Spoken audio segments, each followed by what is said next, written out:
नमस्कार दोस्तों, स्वागत है आपका यूट्यूब चैनल एबी टेक में। आज है 11 मार्च और जान लेते हैं आज की महत्वपूर्ण खबरें। सबसे पहली अपडेट देखिए, यहाँ पर है लिखा है कि प्रचंड भाजपा 2/3 बहुमत से फिर सत्ता में। यूपी विधानसभा चुनाव में भाजपा की फिर सुनामी चली।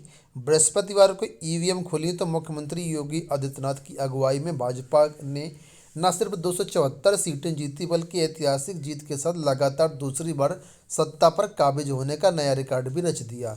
सपा रालोद गठबंधन ने भाजपा के सामने चुनौती तो पेश की, लेकिन ऐसी नहीं कि उसका सिंहासन हिला सके। उसे 124 सीटें मिली। बसपा और कांग्रेस तो कहीं ठहर भी नहीं सकी। कांग्रेस 2 और बसपा 1 सीट जीत करके अपनी जमीन ही तलाशती नजर आई। तो कुल मिलाकर के एक अच्छा प्रदर्शन भाजपा की तरफ से किया गया और एक बार फिर से अगले 5 सालों के लिए भाजपा की सरकार बन गई है। अब यहाँ पर देखिए लिखा है कि अब जवाबदेही बड़ी जोश के साथ होश बनाए रखना होगा। और यहाँ पर कैसे काफ़ी सारी चीज़ें दी गई हैं। अब बढ़ते हैं थोड़ा सा आगे अपडेट के बारे में कि कौन कौन से ऐसे मंत्री हैं जिनको इस चुनाव में कड़ी हार मिली है। यहाँ पर देखिए लिखा है कि 3 कैबिनेट, 2 स्वतंत्र प्रभार, 5 राज्य मंत्री हारे। मिशन 2022 के चुनाव में जहां एक ओर जनता ने मुख्यमंत्री योगी आदित्यनाथ और उनकी सरकार पर भरोसा जताया है, वहीं उनके मंत्रिमंडल के कद्दावर मंत्रियों में केशव प्रसाद मौर्य जो उप मुख्यमंत्री रहे हैं, और सुरेश राणा, राजेंद्र सिर्फ उर्फ मोती सिंह, इटावा से सतीश चंद्र द्विवेदी जो कि बेसिक शिक्षा मंत्री स्वतंत्र प्रभार के रूप में कार्य किए, ठीक है, ये चुनाव हार गए हैं। चुनाव मैदान में उतरे 47 मंत्रियों में से 36 मंत्रियों को विजय हासिल हुई और जबकि 10 मंत्री चुनाव में हार गए हैं। चुनाव हारने वाले कैबिनेट मंत्रियों की बात करें तो 3 क्रमशः जो कैबिनेट मंत्री रहेंगे उसमें डिप्टी सीएम केशव प्रसाद मौर्य और गन्ना मंत्री सुरेश राणा और राजेंद्र सिंह चुनाव हार गए हैं, ठीक है।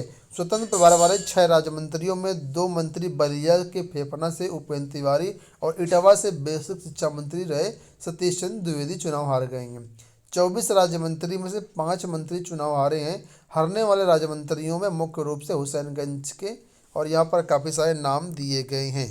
तो कुल मिलाकर के जो है अब नई सरकार अगले 5 वर्षों के लिए भाजपा की बन चुकी है। अब इसमें काफ़ी कुछ फिर से आपको देखने को मिलेगा। अगली अपडेट है यूपी टीटी को लेकर के। लिखा है कि यूपी टीटी के रिजल्ट का इंतजार जल्द ही होगा समाप्त।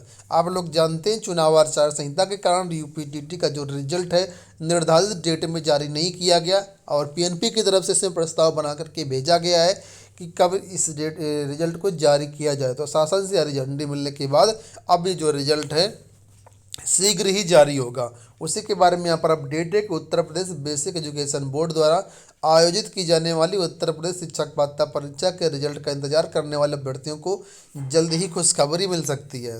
दरअसल यूपी टीटी का जो रिजल्ट है उत्तर प्रदेश में आचार संहिता लागू होने के कारण नहीं जारी हो पाया। 10 मार्च को आचार संहिता समाप्त हो गई और इसके बाद अब किसी भी वक्त यूपी टीटी का रिजल्ट जारी किया जा सकता है।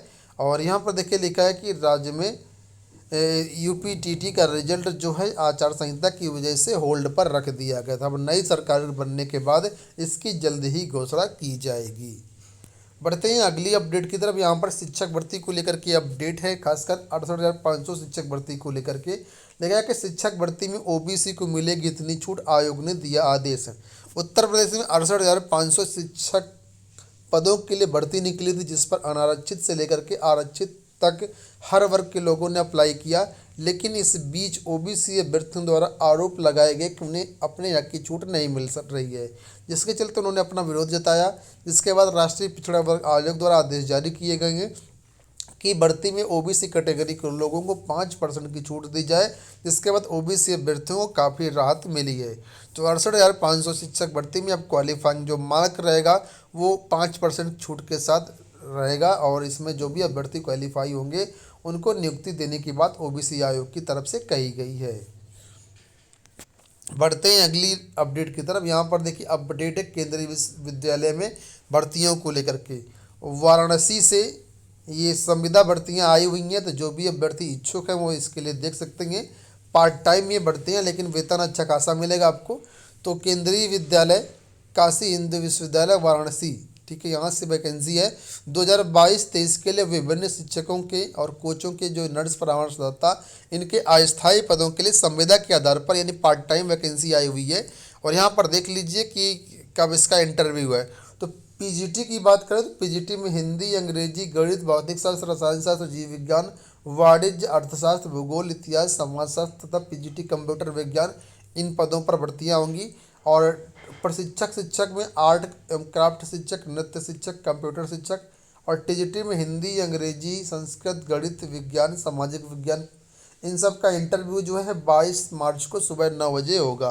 वहीं पर अन्य जो पद हैं उनका जो इंटरव्यू होगा, प्राथमिक शिक्षक जो लोग बनना चाहें उनके लिए 23 मार्च को इंटरव्यू होगा। और यहाँ पर देखिए लिखा है कि केंद्रीय विद्यालय वाराणसी विज्ञापन में संशोधन करने, किसी भी स्तर पर बिना कारण बताए निरस्त करने का अधिकार सुरक्षित कर रखता है। और इसका जो आपको विस्तृत दिशा निर्देश है, जो इसका आवेदन फॉर्म है, वो इनकी वेबसाइट पर मिल जाएगा, जो कि आपके सामने वेबसाइट लिखी गई है। इस वेबसाइट को आप जब सर्च करेंगे गूगल पे तो आपको वेबसाइट से जो आवेदन पत्र मिल जाएगा, उसको भर करके आपको ले जाना होगा, ठीक है। और जो भी जानकारी है वो केवीएस की जो ऑफिशियल वेबसाइट है यहाँ से प्राप्त की जा सकती है। साक्षात्कार में भाग लेने के लिए यात्रा भत्ता नहीं दे होगा, महंगाई भत्ता नहीं दे होगा, केवल इंटरव्यू के आधार पर ही यहाँ पर आपका चयन होना है, ठीक है।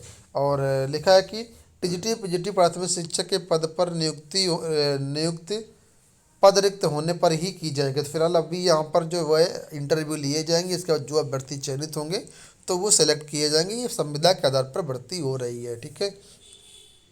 बात करते हैं रेलवे की भर्तियों को लेकर के। आप लोग जानते होंगे रेलवे भर्तियों को लेकर के इतना बड़ा हंगामा हुआ, उसके बाद अभ्यर्थियों की शिकायतें रेलवे ने सुनी और उसका निस्तारण करते हुए कल एक नोटिस जारी कर दिया। इस नोटिस में अभ्यर्थियों के मुताबिक जो भी बदलाव होने थे सभी बदलाव कर दिए हैं। आप लोग जानते होंगे ग्रुप डी में 2 परीक्षा कराने की बात कही गई थी, लेकिन नोटिस के तहत अब कहा गया है कि 2 परीक्षा नहीं होगी, सिर्फ एक ही परीक्षा होगी, जिसके सामने आप लोग स्क्रीनशॉट में देख पा रहे होंगे। लिखा है ग्रुप डी के उम्मीदवारों की एक परीक्षा होगी। केंद्र सरकार ने खाली गैर तकनीकी लोकप्रिय श्रेणियों की अपेक्षा 20 गुना यूनिक उम्मीदवारों को परीक्षा में बैठने का अवसर देने संबंधी दिशा निर्देश गुरुवार को जारी कर दिया है। ग्रुप डी के उम्मीदवारों को तोहफा दिया गया है कि इनके 2 के बजाय एक ही परीक्षा देनी होगी, यानी ग्रुप डी के उम्मीदवारों को कंप्यूटर आधारित सीबीटी 1 परीक्षा देनी होगी। पहले सीबीटी 1 व सीबीटी 2 देने का प्रावधान किया गया था। विदित हो कि रेलवे भर्ती परीक्षा में उम्मीदवारों की प्रमुख ये मांगे रही हैं, तो जैसा अभ्यर्थी ने मांगा था उसी के अनुरूप यहाँ पर रेलवे की तरफ से कल नोटिस जारी करके कहा गया है। और 20 गुना यूनिक उम्मीदवारों को एनटीपीसी या परीक्षा में सीबीटी की सेकंड ग्रेड परीक्षा में जो बैठने का मौका देगा, ठीक है। तो फिलहाल इसकी नोटिस जारी कर दी, जिसकी नोटिस आप लोग यहाँ पर देख सकते हैं। बहुत महत्वपूर्ण चीज़ें यहाँ पर दी गई हैं, आप इसको चाहें तो पढ़ सकते हैं, स्क्रीनशॉट ले सकते हैं। ये नोटिस हमारे टेलीग्राम चैनल पर आपको अवेलेबल रहेगी, या फिर आप ऑफिशियल वेबसाइट से भी डाउनलोड कर सकते हैं। ये हो गई दोस्तों आज की सारी सूचनाएं। आशा करते हैं वीडियो पसंद आया होगा। इस वीडियो में इतना ही, धन्यवाद।